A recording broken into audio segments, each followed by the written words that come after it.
Hello बच्चों, नमस्कार। आज हम बात करेंगे मैट्राइसेस के 3 और 4 मार्क के क्वेश्चंस। हमने इसके पहले 3 और 4 मार्क के क्वेश्चन डिटरमिनेंट के कर रखे हैं, वो प्लेलिस्ट में एक साथ लगा दिया, जाके आप देखिए। अगर किसी पर्टिकुलर पूरे चैप्टर को अगर आपको पढ़ना है, कोई ऐसा हो तो प्लीज़ कमेंट करिए, हम आगे जल्द से जल्द इस चीज़ को लेके आएंगे। आज हम बात करेंगे मैट्राइसेस के। बहुत ज़्यादा क्वेश्चंस नहीं है, बट यही क्वेश्चन कंटिन्यूअस आपके क्या होते हैं, रिपीट होते हैं एग्जाम्स के अंदर। तो जितने क्वेश्चन आज के अंदर किए जाए, अगर उनको ही अगर आप 2 से 3 बार अच्छे से करें तो आपको आइडिया लग जाएगा कि क्वेश्चन कैसे बनने वाले हैं। चलिए स्टार्ट करते हैं। पहला question most important, most repeating question है, कई बार ये पेपर के अंदर आया है, तो ध्यान से इसको करना चालू करते हैं। सबसे पहले क्वेश्चन में आपको पढ़ना है और ये देखा गया है, express the matrices sum of symmetric and skew symmetric matrix, बराबर है। और जो भी क्वेश्चंस का रेफरेंस है वो मैं इस बुक से लेके चल रहा हूं, तो आपको ध्यान रखना है कि ये प्रीवियस ईयर ही क्वेश्चंस है, उसी के हिसाब से हम चलने वाले हैं। तो ये ध्यान रखिएगा कि ऐसे कोई भी क्वेश्चन उठा के नहीं लिखे जा रहे, ठीक है। अभी जो ये क्वेश्चन है वो कितनी बार ये क्वेश्चन रिपीट हुआ है वो आपको यहां दिख जाएगा। पहला ये जो क्वेश्चन है सेम, बस थोड़े थोड़े डेटा क्या होते हैं, चेंज किए जाते हैं। चलिए जो क्वेश्चन है वो स्टार्ट हम कर रहे हैं। यहां पे पहला क्वेश्चन जो है वो आपको 3 - 2 - 4 दे रखा है, 3 - 2 - 5 दे रखा है, -1 1 और 2 दे रखा है, ठीक है। अब इसकी बात हम करें तो sum of symmetric and skew symmetric के बारे में डिस्कस करना है। तो सबसे पहले आपको ये समझना है कि एक ए ले लेते हैं। सबसे पहले ए जो मैट्रिक्स आपको दी है, -2 -4 3 -2 -5 -1 1 और 2, ठीक है। अब एक चीज आप याद रखिएगा, एज ए प्रॉपर्टी आपको बताया गया होगा कि half of A plus A transpose plus half of A minus A transpose. नहीं पढ़ा है तो जाके देखना, थ्योरम 1 थ्योरम 2 करके दिया होगा, जहां पे सिमेट्रिक और स्क्यू सिमेट्रिक मैट्रिक्स के बारे में डिस्कस किया गया। ये जो इतना सा पार्ट है इसको हम बोलते हैं सिमेट्रिक मैट्रिक्स, और जो इतना सा पार्ट है इसको हम बोलते हैं स्क्यू सिमेट्रिक मैट्रिक्स, ठीक है। अगर किसी सिमेट्रिक और स्क्यू सिमेट्रिक का टोटल करोगे तो वापस आपको यही मैट्रिक्स मिलेगी। इस थ्योरम के अंदर यही कहा जा रहा है, ठीक है, यही कहा जा रहा है। तो ये जब भी कोई क्वेश्चन इस टाइप का आएगा, sum of symmetric and skew symmetric, तो आपको ध्यान रखना यही फॉर्मूला आपको लगाना है। इसका मतलब आप जानते हो ए मतलब ट्रांसपोज क्या होता है, अगर आपको नहीं जानते हो तो ये देखो 2 3 4 5, अगर कोई बोले इसका ए ट्रांसपोज निकालो तो आपको क्या करना है, ये जो रो है उसको कॉलम में चेंज कर देना है, बस इतना सा काम होता है, ठीक। अब चलिए इस क्वेश्चन को स्टार्ट करते हैं जो आपके पास है, और जो चीजें हमें जरूरत है वो मैंने लिख रखा है। अभी क्या करो, सबसे पहले इसका ट्रांसपोज निकाल लो। ट्रांसपोज का काम होता है 3 3 -1 -2 -2 1 -4 -5 और 2, ये हो गया। अब ये जो पार्ट है ना इसको मैं P मान के चलता हूं और ये वाले पार्ट को मैं Q मान के चलता हूं, ठीक है। तो सबसे पहले क्या करोगे, आप P वाले पोर्शन पे जाओ। P क्या है, half A plus A transpose, ठीक है। इसका मतलब क्या होगा, पहले A मैट्रिक्स लिखते हैं और A ट्रांसपोज को ऐड करते हैं। ऐड करने का मतलब जैसे अगर मैं मान लो कोई 2 मैट्रिक्स को मैं लिख रहा हूं, तो एक मैट्रिक्स मैंने लिखा क्या, 3 3 -1 -2 -2 1 -4 -5 2 प्लस 3 3 -1 -2 -2 1 -4 -5 2, और ये जो 2 है ये जो है वो सबके साथ है, ठीक। अभी क्या करोगे, P हाफ इनको ऐड कर लेते हैं, तो 3 + 3 6 3 2 1 -5 फिर 1 फिर -4 फिर -4 फिर आया -5 -4 4, ठीक।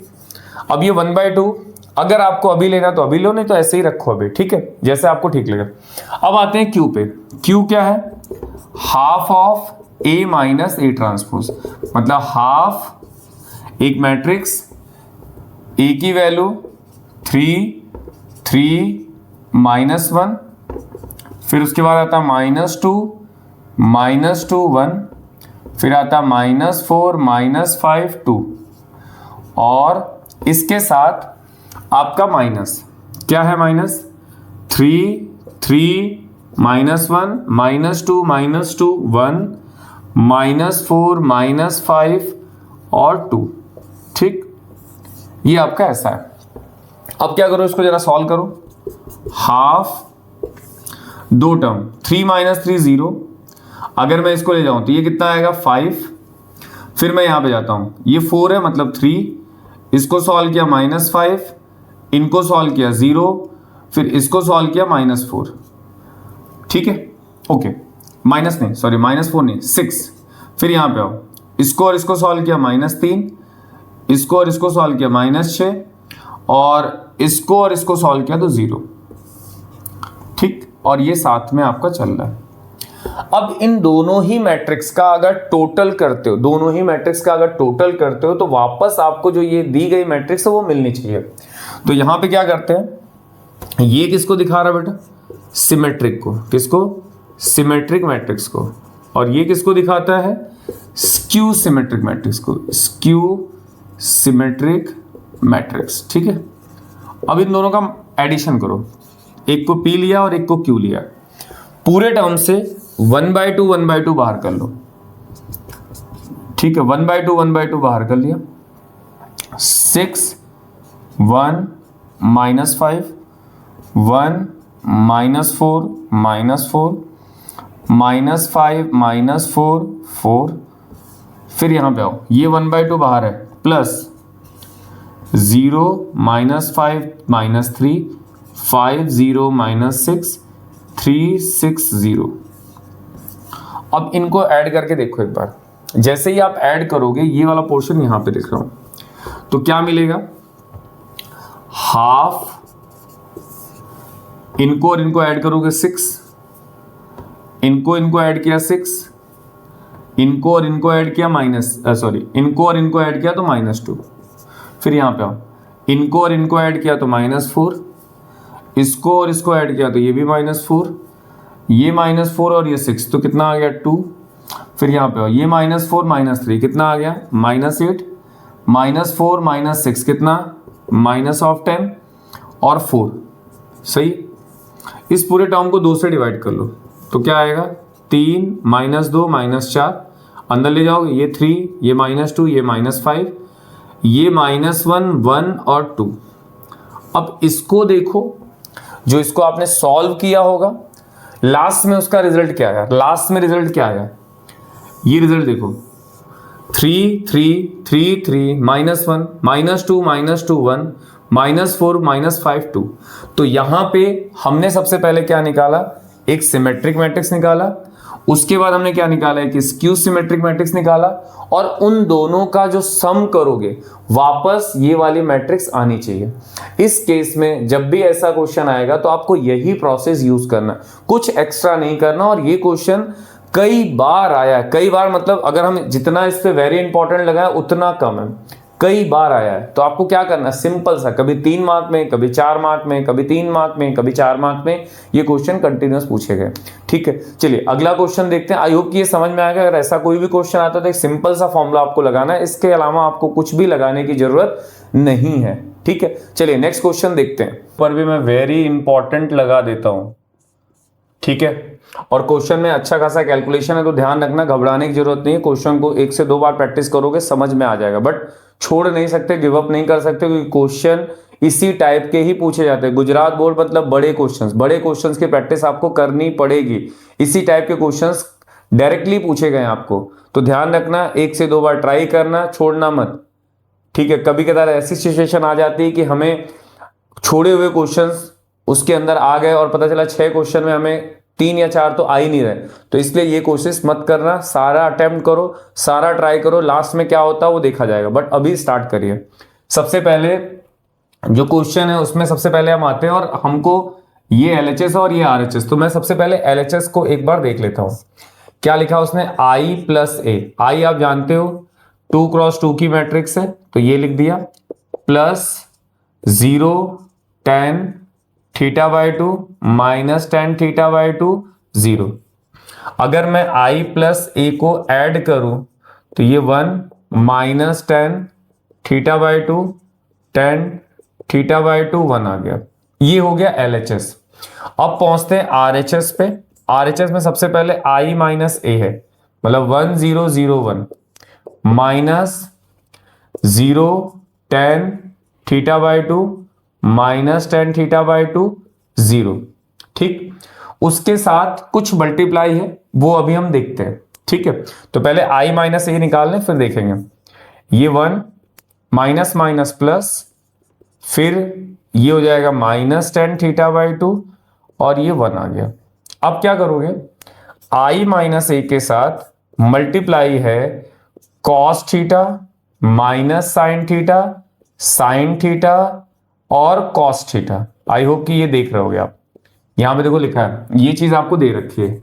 मतलब अब जब मैं RHS को यूज कर रहा हूं तो I माइनस ए तो हमने निकाला 1 minus tan theta by 2 tan theta by 2 और ये 1, इसके साथ क्या मल्टीप्लाई हो रहा है, तो cos theta minus sine theta cos theta बराबर।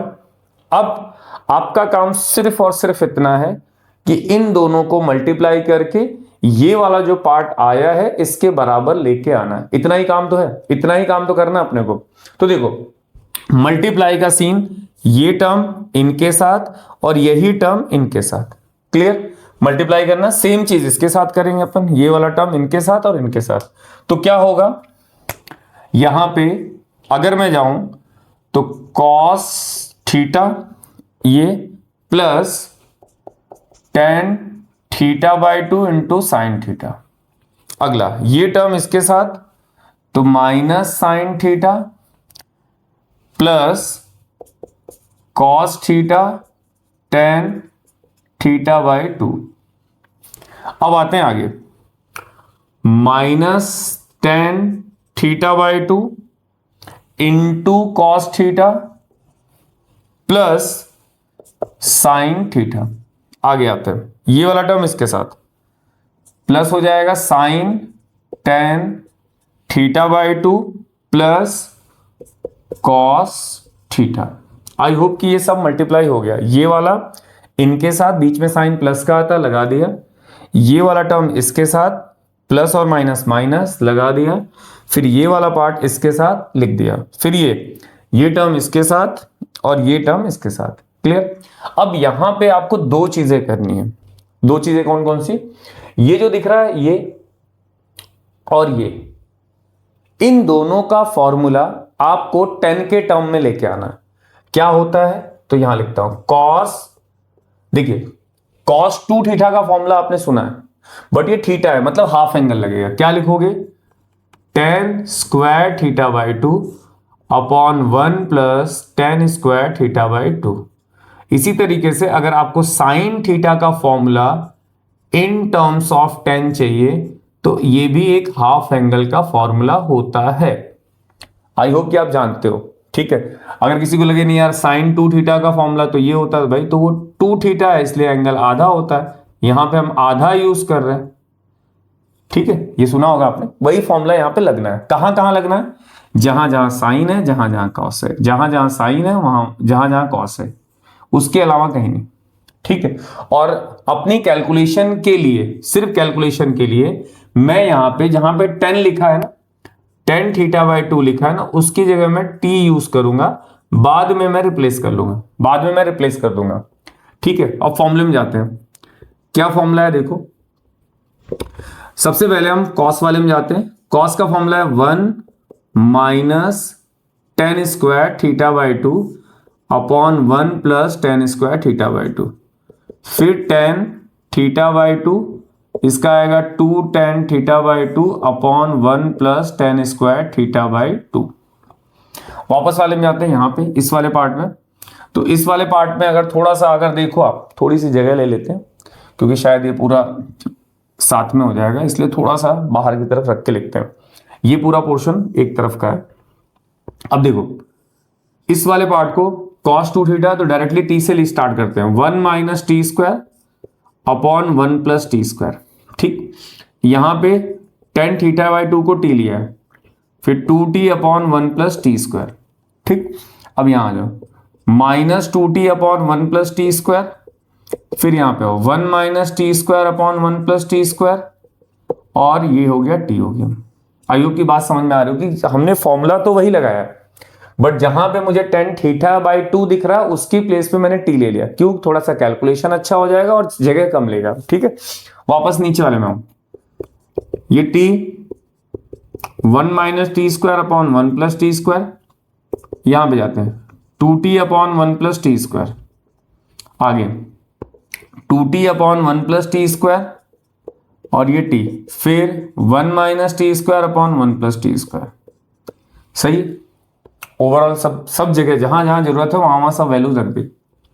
अच्छे से देखना, कंफ्यूज नहीं हो गया, अच्छे से देखना, कुछ किया नहीं। मल्टीप्लाई करने के बाद साइन का फॉर्मूला इन टर्म्स ऑफ 10 और कॉस का फॉर्मूला इन टर्म्स ऑफ 10 डाला है, tan थीटा बाई 2 के प्लेस पे t रखा है, इसके अलावा और कुछ भी नहीं किया है। ठीक है, स्किप करने की कोशिश बिल्कुल मत करना क्वेश्चन को कि नहीं यार बहुत डिफिकल्ट हो रहा है ना। देखो अब क्या करोगे, 1 minus T square upon 1 plus T square, ये हो गया 2t square upon 1 plus T square, यहां पे आओ minus 2t upon 1 plus T square, इसको मल्टीप्लाई कर लो तो t minus T cube upon 1 plus T square, नीचे इनको अंदर ले गए तो minus T plus T cube upon 1 plus T square plus 2t upon 1 plus T square, फिर यहां पे आओ 2t square 1 plus T square plus 1 minus T square 1 plus T square.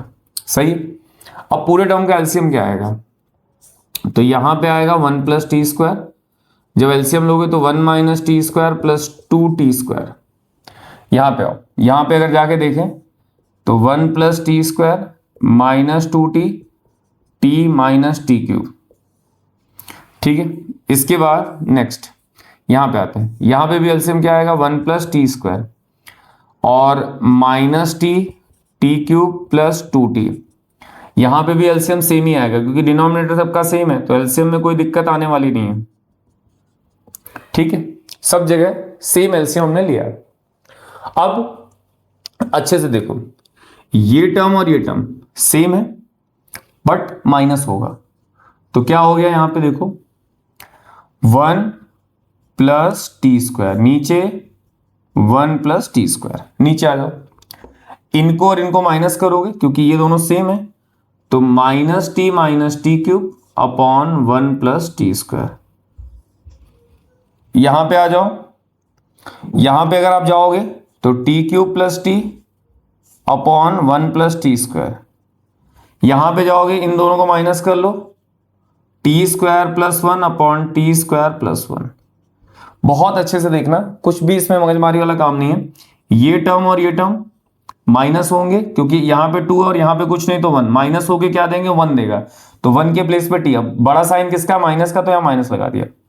यहां पे पहुंचोगे इसको और इसको माइनस कर लेंगे और इसको और इसको माइनस कर लेंगे। ठीक है, ये दोनों टर्म तो डायरेक्टली कट रहा है, ये 1 और ये 1। ठीक है, अब एक चीज बचती है जिसको यहां पे मैं लिख रहा हूं एज ए क्वेश्चन के फॉर्म में, जो लिखा हुआ था हमने, इस चीज को यहां पे मेंशन कर लेते, ये हटा देते पूरा। और देखो यहां पे आपको क्या मिल रहा है, अगर इस वाले पार्ट को देखो तो ये वाला पार्ट पूरा 1 हो गया। क्या हो गया 1। ठीक है, और यहां से एक t को कॉमन ले लो, t को, तो T square plus 1 upon T square plus 1। यहां से एक माइनस टी को कॉमन ले लो तो क्या आएगा 1 plus T square upon 1 plus T square. नीचे पहुंचेंगे ये 1 हो जाएगा, ये टर्म और ये टर्म, ये टर्म और ये टर्म कट गए, तो 1t माइनस टी 1। सही, बस अब जो t का प्लेस है, t वाली जो वैल्यू थी, ये देखो यहां पे, उसको उठा के यहां रख दो, तो क्या आएगा tan थीटा बाई 2, सॉरी ये तो 1 था ना, तो यहां तो कुछ नहीं आएगा 1, यहां पे आएगा t के प्लेस पे theta by 2 minus tan theta by 2 और ये 1। क्या ये दोनों बराबर है, तो देखो जो LHS आपने निकाला था वो क्या निकाला था बेटा, ये रहा तुम्हारा LHS, यही है ना, क्या था ये था। और RHS एक बार देखो, ये आया। क्या ये दोनों, मतलब RHS मतलब जब मैंने इस पार्ट को सॉल्व किया तो क्या ये दोनों बराबर है, तो आप बोल, दिख ही रहा है आपको कि हाँ दोनों बराबर है, तो फिर लिखोगे LHS is equal to RHS। बस इतना सा काम था।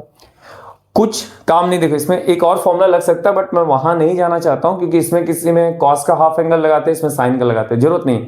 आपको अगर क्लियर ही दिख रहा है कि ये साइन और कॉस है, तो आप क्या करो, साइन और कॉस का फॉर्मूला इन टर्म्स ऑफ 10 लगाना। इसके अलावा स्मूथली जो होगा वो एलसीएम लेते जाओगे, चीजें कैंसिल आउट होती जाएंगी। जहां पे अटको, एक बार वीडियो को रोक के खुद से करने की कोशिश करो। मोस्ट रिपीटेड क्वेश्चन है, मोस्ट रिपीटेड। इसके पहले वाला जो sum of symmetric and skew symmetric था, और ये मोस्ट रिपीटेड क्वेश्चन है। ध्यान रखिएगा, करना है, छोड़ना नहीं है। ओके, चलिए नेक्स्ट स्टार्ट करते हैं। हमने डिटरमिनेंट वाले पार्ट को कवर कर रखा है, प्लेलिस्ट के अंदर लगा दिया है। हम डिस्कस कर रहे हैं मैट्रिसेस के 3 और 4 मार्क के क्वेश्चन कैसे पूछे जाते हैं, वो हमने स्टार्ट कर दिया है। बात करते हैं कि इन क्वेश्चंस को कैसे सॉल्व करना और कौन कौन से क्वेश्चंस पे हमें ज्यादा फोकस करना है, इसके लिए हम ये वीडियो बना रहे हैं। अगर आपको वीडियो अच्छा लगे तो प्लीज लाइक और सब्सक्राइब करें, और अगर आपको लगता है कि कोई फुल चैप्टर मुझे बनाना है, या उस वीडियो मतलब कोई ऐसा डिफिकल्ट चैप्टर लग रहा हो जो आपको कि इसके अंदर हम क्या पढ़े, तो आप कमेंट करें, जल्द से जल्द उस चैप्टर को मैं लेके आ जाऊंगा। चलिए ये स्टार्ट करते हैं ये क्वेश्चन, और क्वेश्चन बहुत अच्छा है। ये ऐसे क्वेश्चन 2 हैं मिसलेनियस के अंदर, एक क्वेश्चन तो मैंने लिया है, दूसरा आप जाके एक बार चेक करिएगा, ठीक है। चलिए स्टार्ट करते हैं। इन क्वेश्चन में सबसे ज्यादा कुछ नहीं करना, सिर्फ मल्टीप्लाई का स्किल पता होनी चाहिए, उसके अलावा ये क्वेश्चन हो जाएगा। मल्टीप्लाई का रूल क्या है, आप चाहो तो इनको पहले मल्टीप्लाई कर लो या इन दोनों को कर लो। ये जो मैट्रिक्स है वो 1x3 की है, और ये मैट्रिक्स है 3x3 की। क्लियर है। मल्टीप्लाई तभी पॉसिबल है जब ये दोनों सेम आएंगे, और सेम होने के बाद अगली जो मैट्रिक्स आएगी मल्टीप्लाई होने के बाद वो 1x3 की होगी, ठीक है। तो सबसे पहले हम क्या करते हैं, मल्टीप्लाई करने का ट्राई करते हैं। देखो इतना आपने पढ़ लिया होगा कि मल्टीप्लाई आपको समझ में आ गया होगा। पहला क्या है, ये इसके साथ मल्टीप्लाई होगा x देगा, ये इसके साथ मल्टीप्लाई होगा 0 देगा, ये इसके साथ मल्टीप्लाई देगा -2, क्योंकि बीच में साइन प्लस होता है तो -2। फिर ये टर्म इसके साथ मल्टीप्लाई होगा 0, फिर ये -10 और ये फिर 0। नेक्स्ट वाले में आते हैं, ये इसके साथ मल्टीप्लाई होगा 2x, ये इसके साथ मल्टीप्लाई होगा -5, और ये इसके साथ मल्टीप्लाई होगा -3। ठीक, अभी आपका जो दूसरा पार्ट जो बाजू में चल रहा था उसको भी हमने लिख लेते हैं, x 4 1। अब ये जो मैट्रिक्स आई है वो देखो, एक रो और 3 कॉलम्स है, इनको सॉल्व करते हैं। x -2 -10 2x -8, और साथ में x 4 1, और यहां पे क्या चल रहा है आपका 0 चल रहा है, यहां पे क्या चल रहा है 0 चल रहा है।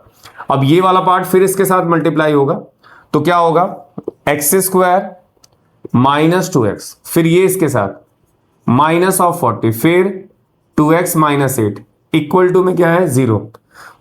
अभी इसको सॉल्व करते हैं, ये दोनों टर्म क्या होगा, कैंसिल हो गए, ये ब्रैकेट में लिख सकते हो आप।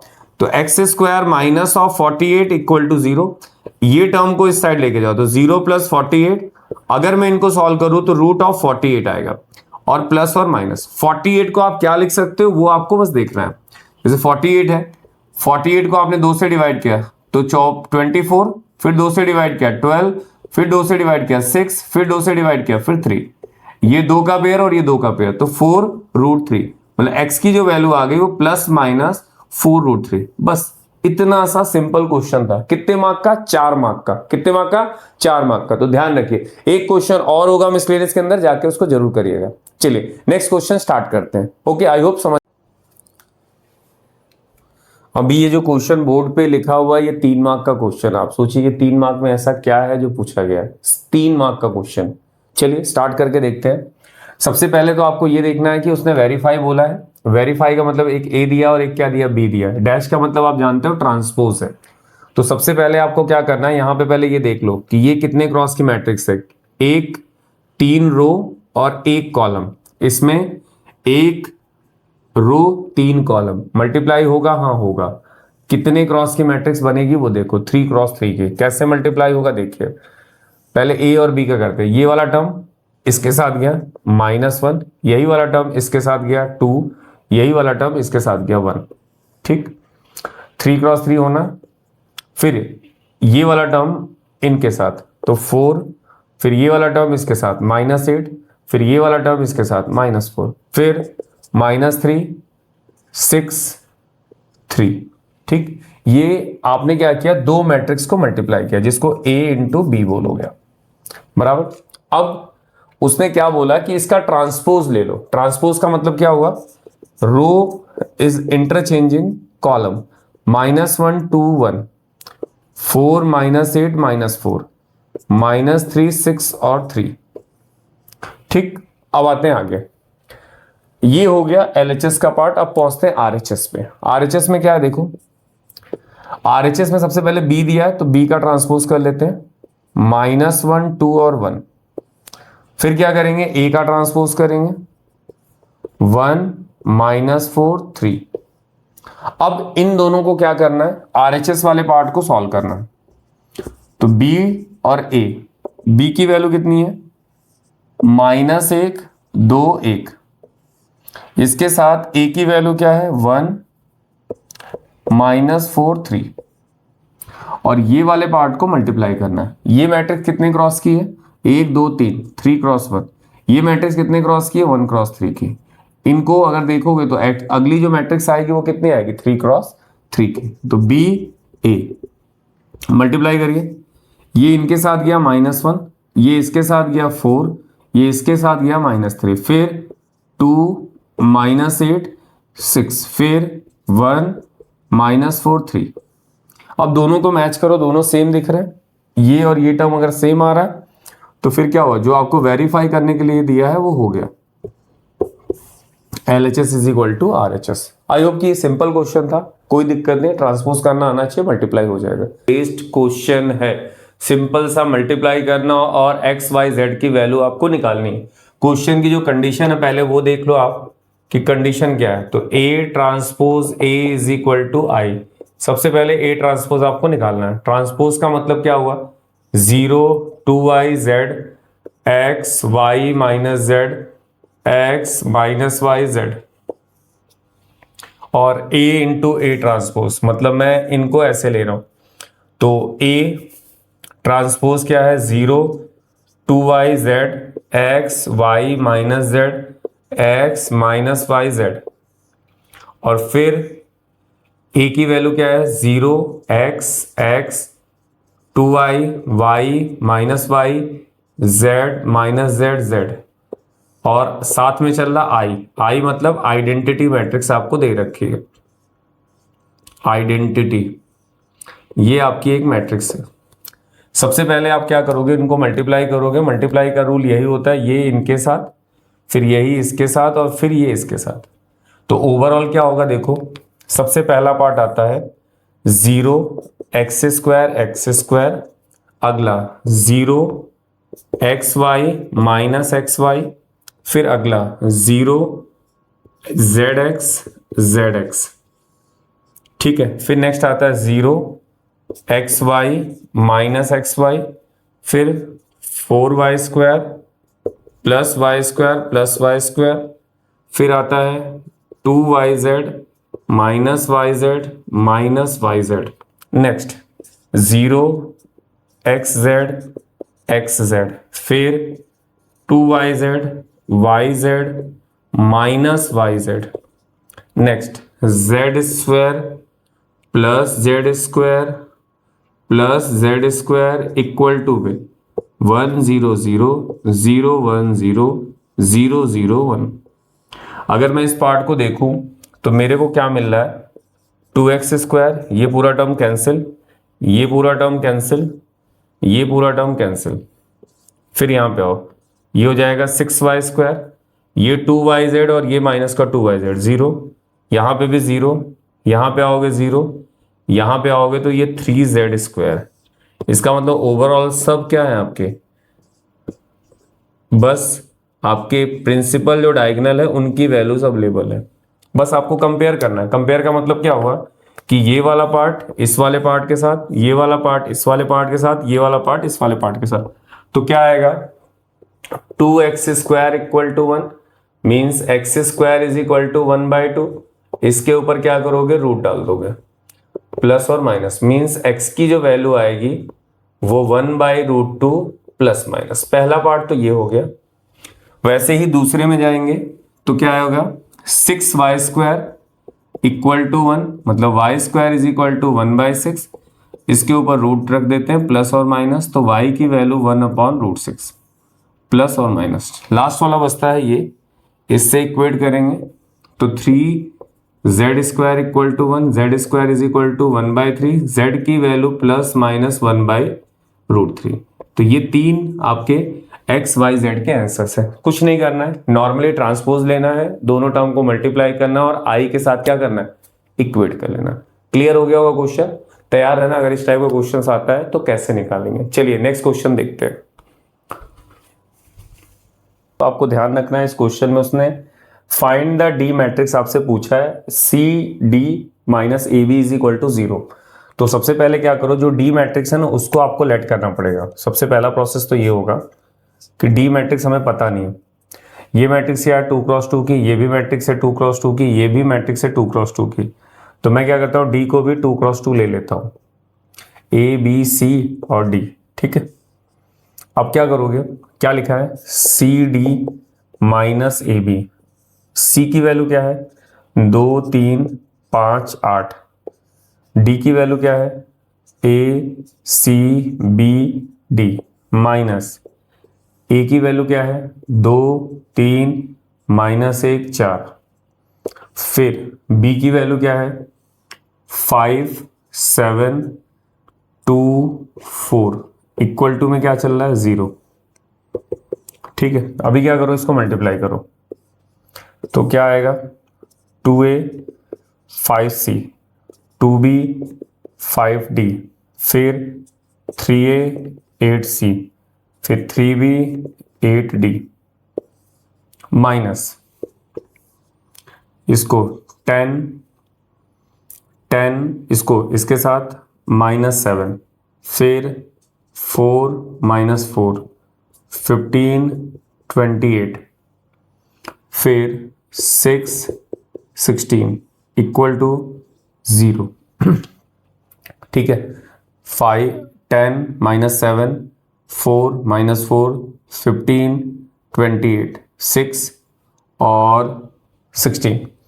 तो 2a 5c और यहाँ पे अगर हम देखें तो 2b 5d 3a 8c 3b 8d minus यहाँ पे क्या आएगा, 3 0 इसको ऐड करते हैं, 8 2 10 3 13 2 1 3 1 4 43 और ये हो जाएगा कितना, 22।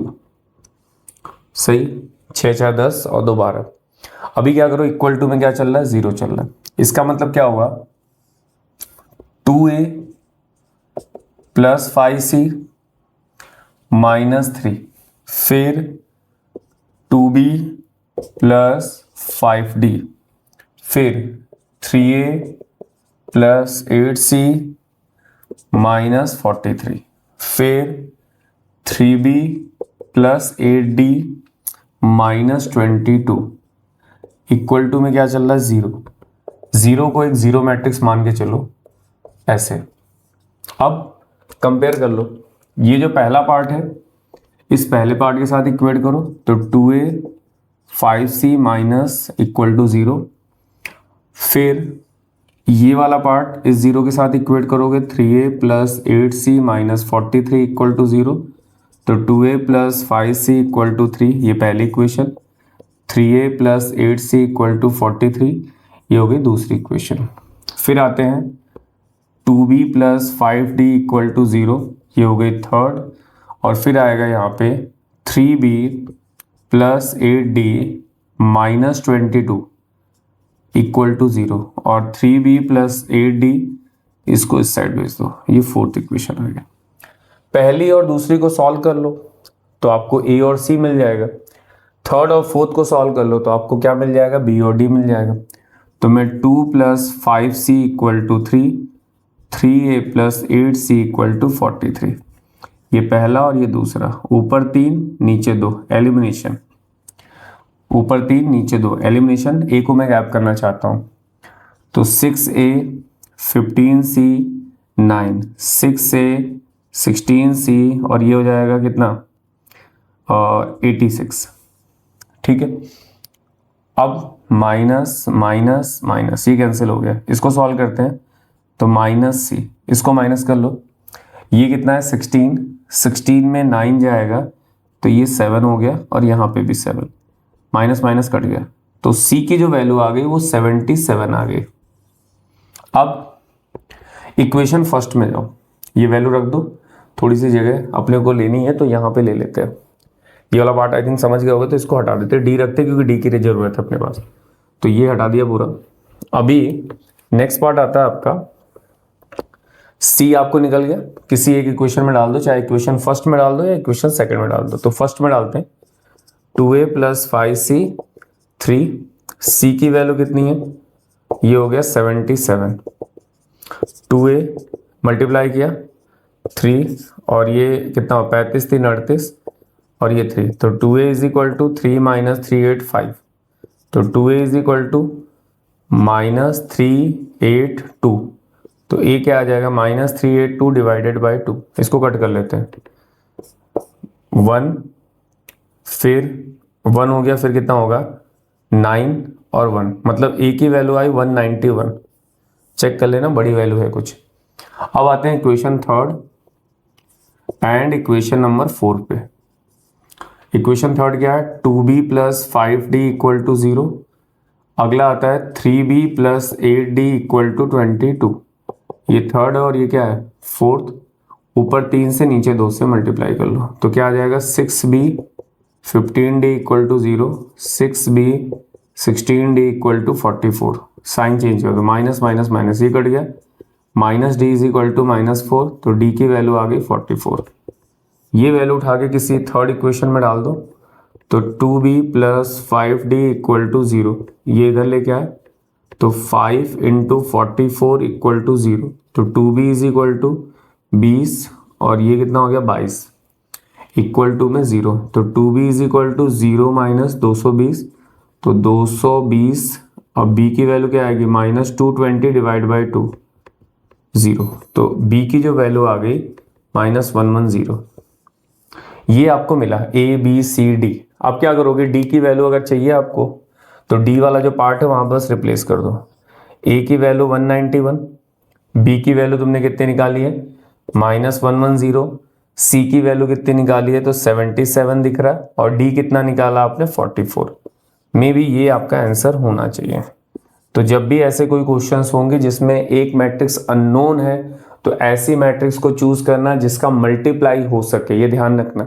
कभी कदार ऐसा नहीं कि ये 2x2 है तो 2x2 लेना, कभी कदार ऐसा हो सकता है 2x3 भी लेना पड़ सकता है, तो मल्टीप्लाई वाले रूल को फॉलो करना, उसके हिसाब से जो अननोन वैल्यू होगी वो आपको लेना। एक क्वेश्चन और होगा मिसलेनियस में जहां पे x पूछा जाएगा, और x पूछा जाएगा उस क्वेश्चन में आपको 2x3 की मैट्रिक्स आपको लेनी पड़ेगी, तो ध्यान रखिएगा उस टाइप का क्वेश्चंस आपको बनते हैं। आई होप कि समझ में आया होगा, एक बार देख लीजिएगा अच्छे से। चलिए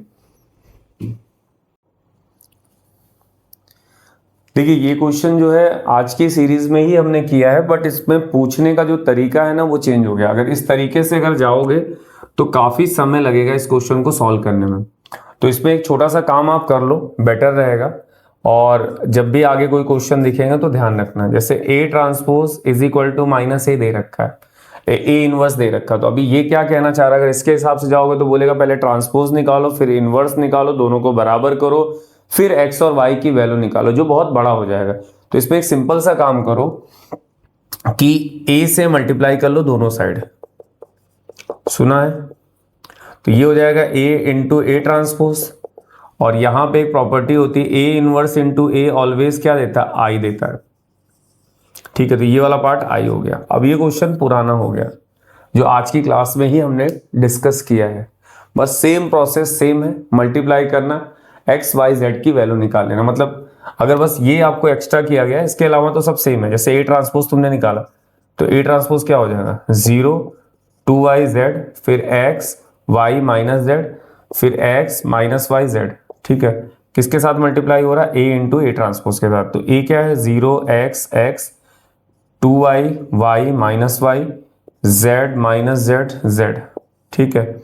अब A ट्रांसपोज क्या है 0 2yz x y - z x - yz, ठीक, और किसके बराबर है ये, तो I, मतलब I मैट्रिक्स जो आपको दे रखी। तो एक काम कर लेते, पहले मल्टीप्लाई कर लेते, तो सॉल्व किया ये पहले से, तो ये 0, अगर मैं पहले पार्ट को मल्टीप्लाई करूं, जो चीज़ आपके पास अवेलेबल है, ये टर्म यहाँ पे गया, ओवरऑल देखो इसको मल्टीप्लाई किया तो कितना आया 4y² और z², ठीक है, कंडीशन के हिसाब से देख रहे हैं। जैसे हमने ये ट्रांसपोज वाला पार्ट है आपका, ए ट्रांसपोज दिया आपने, क्या लिया 0x 2y y minus y z minus z, और ये क्या हुआ इसका ट्रांसपोज क्या है 0y(x), फिर क्या है x y minus z x minus y z। अब इनको मल्टीप्लाई अगर हम करते हैं तो ये वाला पार्ट इसके साथ मल्टीप्लाई किया तो क्या आया 0 4y² z²। अगला यहां पे पहुंचते हैं इस वाले पार्ट में 0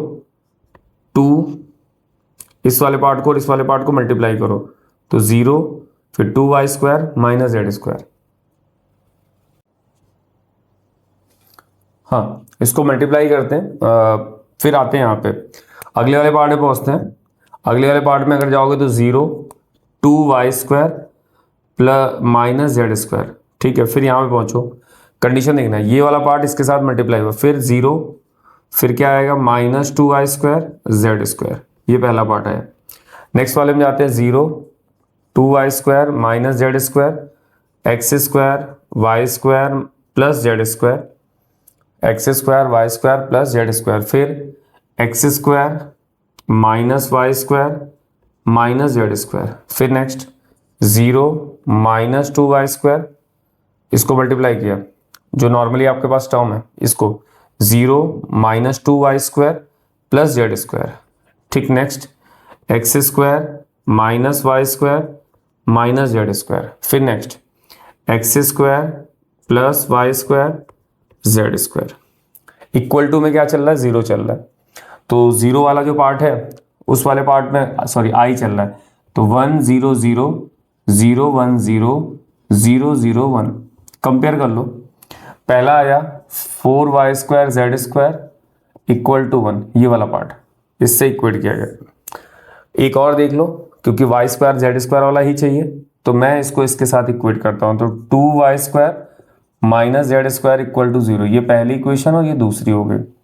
फिर अगला एक और कंपेयर कर लो जिसके साथ दोनों चीजें अवेलेबल हो, तो एक और लिख लेता हूं मैं x² y² z² equal to 1, ये वाला पार्ट, ये और ये। ठीक है, एक और चाहिए तो और देख लो, बट इतने में तो काम हो जाना चाहिए मेरे हिसाब से।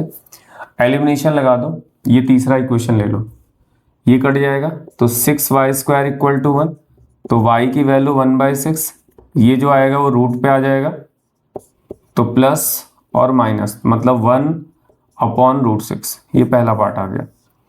y मिल गया तो क्या करोगे, इक्वेशन फर्स्ट में जाओगे, 4y² z² इक्वल टू 1 और 4 1/√6 का square z² equal to 1, 4 1/6 z² equal to 1, इसको इससे काट दो 2/3, इसको इधर ले गए तो z² equal to 3 minus 2/3, z की वैल्यू 1/3, स्क्वायर है तो प्लस माइनस 1/√3, ये z आ गया।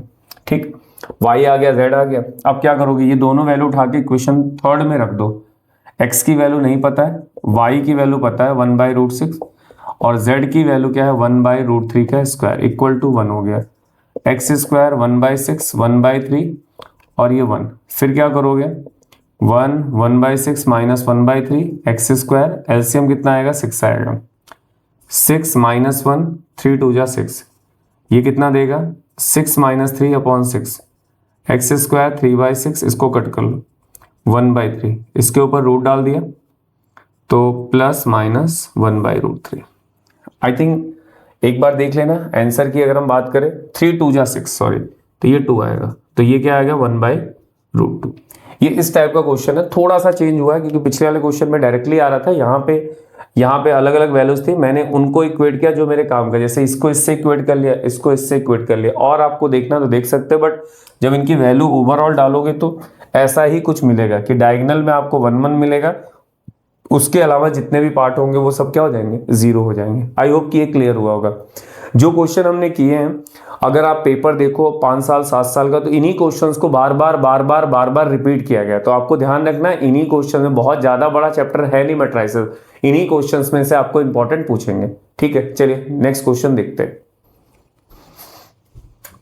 होगा और एक थ्योरम दे रखे होंगे, इसमें आपसे पूछ लेते हैं, कोई डेटा दे दिया बताओ कि सिमेट्रिक है कि सिमेट्रिक है, तो सिंपल है, ज्यादा कुछ सोचना नहीं, जिस टाइप में ये क्वेश्चन कर रहा हूं उसी टाइप में उन क्वेश्चंस को भी आपको ट्राई करना है। कितने मार्क के अंदर दे रखा है, तो 3 मार्क के अंदर दे रखा है। उसने ये पूछा है आपसे कि बताइए ये जो टर्म है वो सिमेट्रिक हो और स्क्यू सिमेट्रिक हो। अकॉर्डिंगली जब ए क्या दे रखा हो, सिमेट्रिक और स्क्यू सिमेट्रिक, मतलब ये हमको पहले से गिवन है क्या कि ए इज अ सिमेट्रिक भी होगा और ए इज अ स्क्यू सिमेट्रिक होगा। ये होती है सिमेट्रिक की कंडीशन, पढ़ा होगा आपने, और ये है स्क्यू सिमेट्रिक की। ठीक है, इतना हमें पहले से पता है और ये हमें दिया हुआ है। अब हमसे पूछ रहा है ये बताओ सिमेट्रिक भी होना चाहिए, सिमेट्रिक और स्क्यू सिमेट्रिक, और का मतलब या, तो मतलब दोनों के लिए पूछ रहा है कि सिमेट्रिक भी होगा और स्क्यू सिमेट्रिक भी होगा क्या। ठीक है, तो जब भी जो चीज दी जाए ना उसको लेट कर लो। क्या मैंने सी लेट किया है, ठीक है, और फिर बोलेंगे आप क्या करो, टेकिंग ट्रांसपोज बोथ साइड, दोनों साइड आप क्या कर लो, ट्रांसपोज ले लो, ले लेते हैं बी ए बी का ट्रांसपोज। ठीक है, अब ट्रांसपोज का रूल ये होता है कि अगर दो टर्म मल्टीप्लाई में तो ट्रांसपोज उल्टा ऐसे चलता है, ये रूल होता है। तो ठीक है, इसको हम ऐसे लिखते हैं। इसको कैसे स्टार्ट करेंगे, बी ए और ट्रांसपोज का ट्रांसपोज, क्योंकि बी पे आया उल्टा स्टार्ट होगा, बी पे आया ए पे आया और ये ट्रांसपोज पहले तो फिर से आ गया। फिर एक रूल होता है, किसी भी ट्रांसपोज का ट्रांसपोज वापस आपको वही टर्म दे देता है। तो यहां पे आएगा बी ए बी। अब इसको बहुत अच्छे से अगर देखो तो हमने स्टार्ट क्या किया था, इसको सी लिया था, तो ये C transpose is equal to C. इसका मतलब क्या होगा, अगर ए ट्रांसपोज ए के बराबर है, अगर ए ट्रांसपोज ए के बराबर है तो हमसे देखिए यहां पे कंसर्न क्या है पहले आप समझो। जैसे ये वाले टर्म पे अगर हम गए, अच्छा एक चीज मैंने लिखना भूल गया, बी और ये ए के ऊपर भी ट्रांसपोज आएगा, सॉरी। हाँ, तो अभी क्या होगा, क्योंकि कंडीशन क्या है, बी ए और बी का ट्रांसपोज। अभी क्या करोगे, बी के लिए हमें कुछ दिया नहीं है, ठीक है, but A transpose is equal to A, ये क्वेश्चन में गिवन है, ये कोई प्रॉपर्टी नहीं होती, गिवन है, तो ये ए आ गया। फिर क्या होता है, बी ट्रांसपोज बी के बराबर है। ठीक, अब इसको इसके साथ मैच करो तो सी ट्रांसपोज किसके बराबर है, सी के बराबर है। इसका मतलब सी हमने क्या लिया था, बी ए बी का ट्रांसपोज किसके बराबर आ गया, फिर से बी ए बी के। अगर ऐसी कंडीशन आ जाती है तो इसको हम क्या बोलते हैं, सिमेट्रिक। क्या बोलते हैं, सिमेट्रिक मैट्रिक्स। आई होप कि क्लियर हुआ होगा। ये डायरेक्ट भी लिखोगे तो चल जाएगा, क्योंकि ये टर्म सेम यहां पे आना चाहिए ट्रांसपोज करने पे। अब यही चीज इसके लिए आते हैं, मान लेते हैं सी की जगह कुछ और ले लो, एक्स ले लो, बी ए बी। ठीक, वापस क्या लिखोगे, टेकिंग ट्रांसपोज बोथ साइड, दोनों साइड ट्रांसपोज ले लेते हैं। ठीक, तो एक्स, अब ये क्या होगा उल्टा, ए बी बी का ट्रांसपोज, यही प्रॉपर्टी लगनी है वहां पे भी। अब यहां पे हम यूज करेंगे ए ट्रांसपोज ए माइनस ए के बराबर, क्योंकि इसने बोला एक बार सिमेट्रिक लेना और एक बार क्या लेना, स्क्यू सिमेट्रिक लेना। तो ये ए बी, ए ट्रांसपोज को माइनस ए, और किसी भी ट्रांसपोज का ट्रांसपोज वापस बी होगा, तो इसको माइनस आगे ले लो, बी ए बी बराबर, नेगेटिव आ गया। इसका मतलब अगर मैं देखूं तो ये एक्स आया। एक्स का मतलब क्या होगा, जो हमने स्टार्टिंग में लिया था, अगर देखो आप तो ये transpose minus B A B. अगर ये कंडीशन आ जाती तो ये किसको रिप्रेजेंट करता है, स्क्यू सिमेट्रिक मैट्रिक्स को। बस जब भी इस टाइप के क्वेश्चंस आएंगे हमको सेम सिचुएशन को फॉलो करना है, इसके अलावा और कुछ इसमें एफर्ट करना ही नहीं है। आपको बस ये वैल्यूज को ध्यान रखना, प्रॉपर्टी को ध्यान रखना। ये जितने भी क्वेश्चंस कराए गए हैं, सबसे ज्यादा जो रिपीट होने वाला क्वेश्चन है एक तो 10 वाला है, और एक question sum of symmetric and skew symmetric का टोटल आपको वापस वही टर्म देता। और तीसरा जो सबसे ज्यादा रिपीटिंग क्वेश्चन है, जो हमने मल्टीप्लाई करके एक्स निकाला था। तो इन सारे क्वेश्चंस, इससे ज्यादा है ही नहीं क्वेश्चन, तो आप करोगे क्या, इन्हीं क्वेश्चन को बार बार आपको रिपीट करना, यही आपको 5 साल 7 साल के पेपर में मिलेंगे। तो जितने भी मैट्रिसेस में 3 और 4 मार्क के क्वेश्चन बन सकते हैं वो हमने यहाँ पे रख लिया है। ठीक है, आई होप कि ये चीजें समझ में आई होंगी। वर्ड प्रॉब्लम हमने 5-6 साल के पेपर में नहीं दिया, तो मैंने उसको नहीं किया, हाँ डिटरमिनेंट के अंदर किया है। फिर भी अगर नया कुछ आता है तो मैं आपको अपडेट करता रहूंगा। आई होप कि ये लेक्चर आपको समझ में आया होगा, कौन से क्वेश्चन पे फोकस करना है ये भी समझ में आएगा। अगर आपको वीडियो अच्छा लगा तो प्लीज सब्सक्राइब करें, और कोई चैप्टर आपको पढ़ना है तो प्लीज कमेंट करें, जल्द से जल्द हम लेके आएंगे। Thank you.